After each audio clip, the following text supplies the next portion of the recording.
بسم اللہ الرحمن الرحیم۔ السلام علیکم دوستو، نور پروڈکشن میں خوش آمدید۔ حقیقت پر مبنی 7 روحانی مشاہدات۔ نمبر 1، جس گھر سے پرندوں، جانوروں اور چیونٹوں کو رزق ملتا رہے اس گھر سے کبھی رزق ختم نہیں ہوتا۔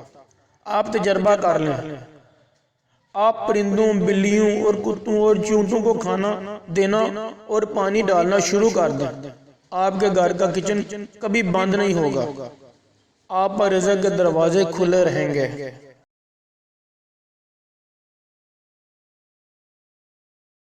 نمبر 2، اللہ تعالیٰ غریبوں میں کپڑے تقسیم کرنے والوں کو کبھی بے عزت نہیں ہونے دیتا۔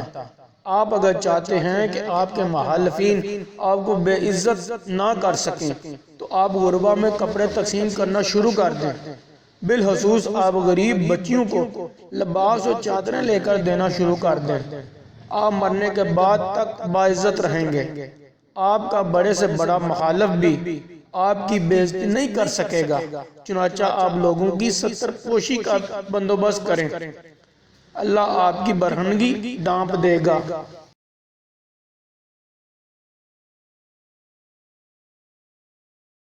نمبر 3، آپ اگر اپنی راہ سے بھٹکی ہوئی اولاد کو راہ راست پر لانا چاہتے ہیں تو آپ غریب بچوں کی شادیاں کرا دیں، آپ کی اولاد نیک ہو جائے گی۔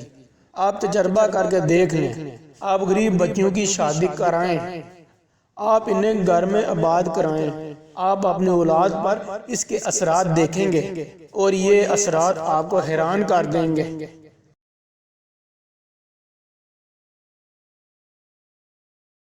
نمبر 4، آپ اگر اپنی زندگی میں شکر اور اطمینان لانا چاہتے ہیں تو آپ لوگوں کو کھانا کھلانا شروع کر دیں، آپ کا دل اطمینان کی نعمت سے مالا مال ہو جائے گا۔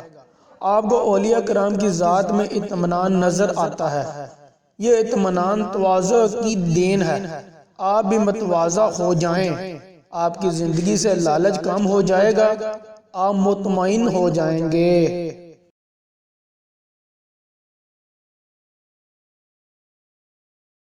نمبر 5، آپ اگر صحت مند رہنا چاہتے ہیں تو آپ غربا کا علاج کرانا شروع کر دیں، آپ کی صحت امپروو ہو جائے گی۔ آپ اس کے بعد جو بھی دوا کھائیں گے وہ دوسرے مریضوں کے مقابلے میں آپ پر زیادہ اثر کرے گی، آپ جو بھی خوراک کھائیں گے وہ آپ پر زیادہ اثر کرے گی۔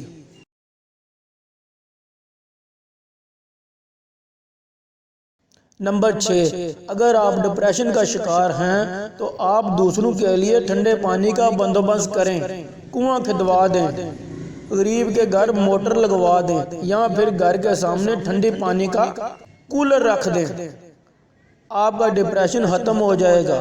کیونکہ ڈپریشن آگ ہوتا ہے اور پانی ہر آگ کو بجھا دیتا ہے۔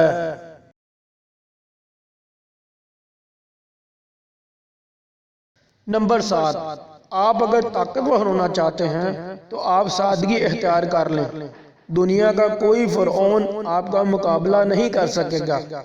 اللہ تعالیٰ نے سادگی میں ایٹمی طاقت رکھی ہے، شاید اسی لیے تمام انبیاء اور تمام اولیاء سادہ تھے، چنانچہ فرعون ہو یا نمرود یہ ان کی طاقت کے سامنے ٹھہر نہیں سکے۔ آپ بھی آزما لیں، آپ کا بھی کوئی مقابلہ نہیں کر سکے گا۔